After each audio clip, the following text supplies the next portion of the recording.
Magic Cop is going to print. Now is the best time to back the book because after we go to print, we'll be shipping out next month in March. A new update we had this past week is Billy Tucci did some awesome sketch cards for us, as you can see here, but they're sold out now. We're going to have some more sketch cards coming soon, so keep an eye on the project, and if you back, then you'll get updates from them when we put them up automatically, so you know when those new sketch cards are going up. And 92 pages of 80s magic action. Get on it now.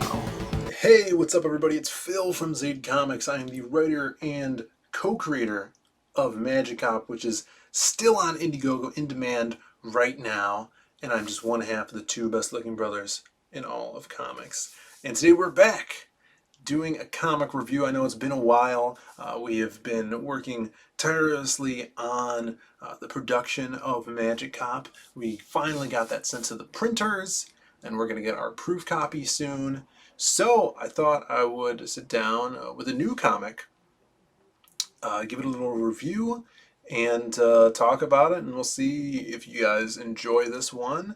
Let me know below, because we will do, keep going with this series, because I'm kind of excited for it, and that is Justice League Dark, issue 20. What's weird is they have the old creative team on the front cover of issue 10, and then we'll take a look and actually see that the interior, credits are the new team.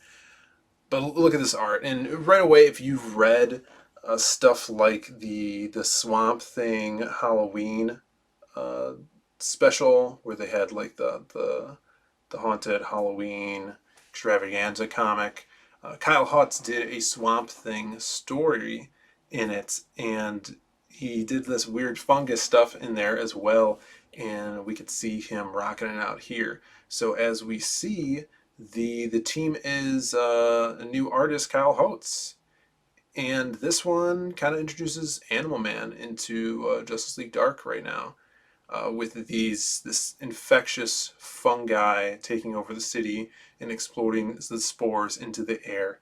So we could see Ram V, and James is on the script as well. Kyle Hotz doing the art, and we'll see the art in here, and it is phenomenal as always.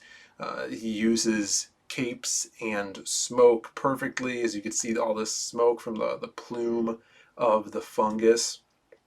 This one being called the Parliaments of Life. And they really expand on the parliaments here, not only having the Parliament of Trees, but the different forces of like the supernatural nature realms. Really interesting. And Kyle was posting a bunch of art from here on the internet, on Twitter, and he posted this awesome Wonder Woman cape flowing in the background. And you know that he just gave Wonder Woman a cape for the reason of this guy rocks out drawing capes, because no one really on Justice League Dark rocks a cape. Maybe Etrigan does, but he just gave one to Wonder Woman so he could rock it in this issue. So the Justice League Dark, Animal Man calls them in. They need to quarantine this area of the city because everyone's infected by this fungus.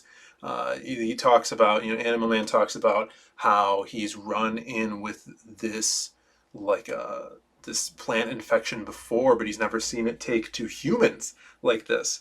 And they finally figure out that these infected humans are trying to get to the highest points in the city possible, and then their heads explode, and all the fungal spores infect the air, and it just keeps happening over and over again. So they figure out that the parliaments of life are out of whack and kind of like at war, trying to take over the world. And just when this happens, we see that some spores are sprouting on Animal Man's neck, and I think he should get that looked at. That looks real gross. But he says he knows someone that can help, and we cut to a pretty cool instance where we see Abigail Arcane, and she looks like a child here. She's very young, kind of dreaming about life and death, And this is very Alan Moore, Stephen Bissett, very surreal, very dreamlike sequence. Because, well, this is a dream, but this totally reminded me of something out of Saga of Swamp Thing. And, maybe it's because Abigail is in there, but just the setting here where, kind of like that desaturated color that they used to use back in the day. And the colorist and Kyle both do a great job at setting up that this isn't present day, this isn't reality. Not only because it says dream, dreaming of decay right up here, um, but because the color desaturation, the no borders, right? We see in the panel gutters, there's no border around the panels, so it's kind of like free flowing, and it indicates that it's not normal. Which is something that if you're a comic creator, you need to pay attention to that, and pay attention to your panel layouts, how you're going to give the reader cues of what's going on, so they don't have to read into it too much. And we cut back to the Hall of Justice in this beautiful magic scene. Zatanna is whipping up kind of like these wards of what's going on in the world. Of the parliaments are all out of whack. Flowers are sprouting out of dead bodies. We have mushrooms sprouting out onto people, and also the bubonic plague has an outbreak. Also, we see Kent Allard looking like a straight up badass with a scruffy beard, Dr. Fate, without that helmet of Naboo on. He is just, free bearding it right now and trying to work with Zatanna to see what's going on. But just look at the way that Kyle draws this smoke. It's like no other art that is in mainstream comics right now. And I dig that he knows his strengths: the capes, the smoke, man. Also, the big ripped muscles. We need him to do more Lobo.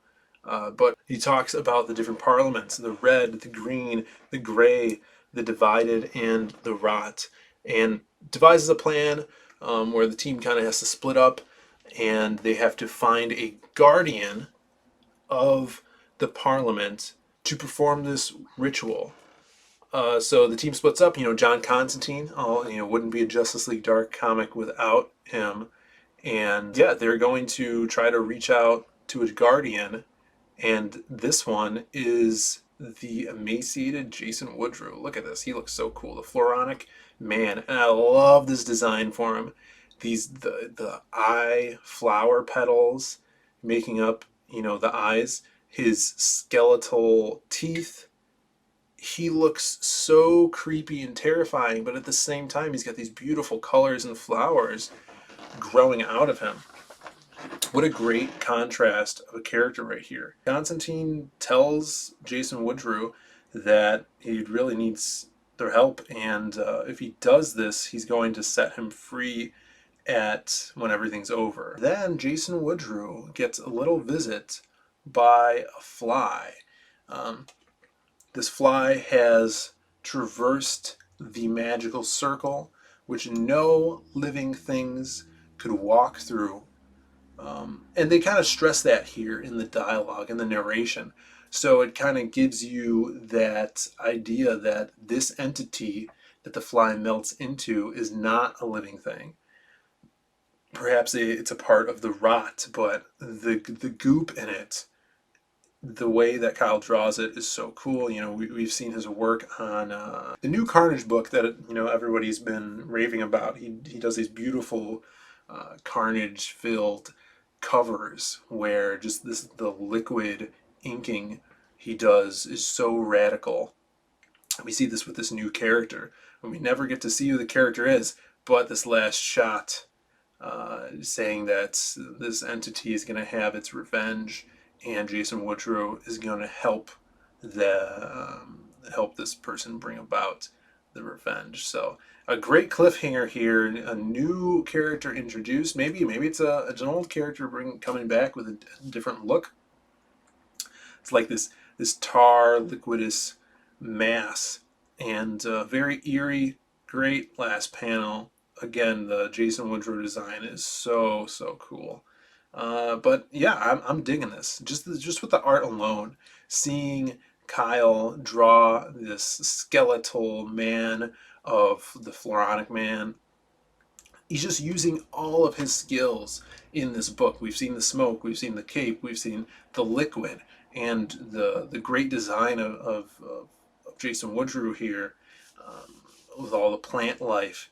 I just can't wait to see where they go with this part of the story and the characters that Kyle gets to draw, because I've seen him do Etrigan, and I really hope we get to see more Etrigan in the Justice League Dark series. What are you thinking? Leave a comment down below if you dug this video and you want me to keep reviewing these Justice League books. And hit that like button. Hit that subscribe if you have not already, and ring the bell for notifications. And have a great week. See ya.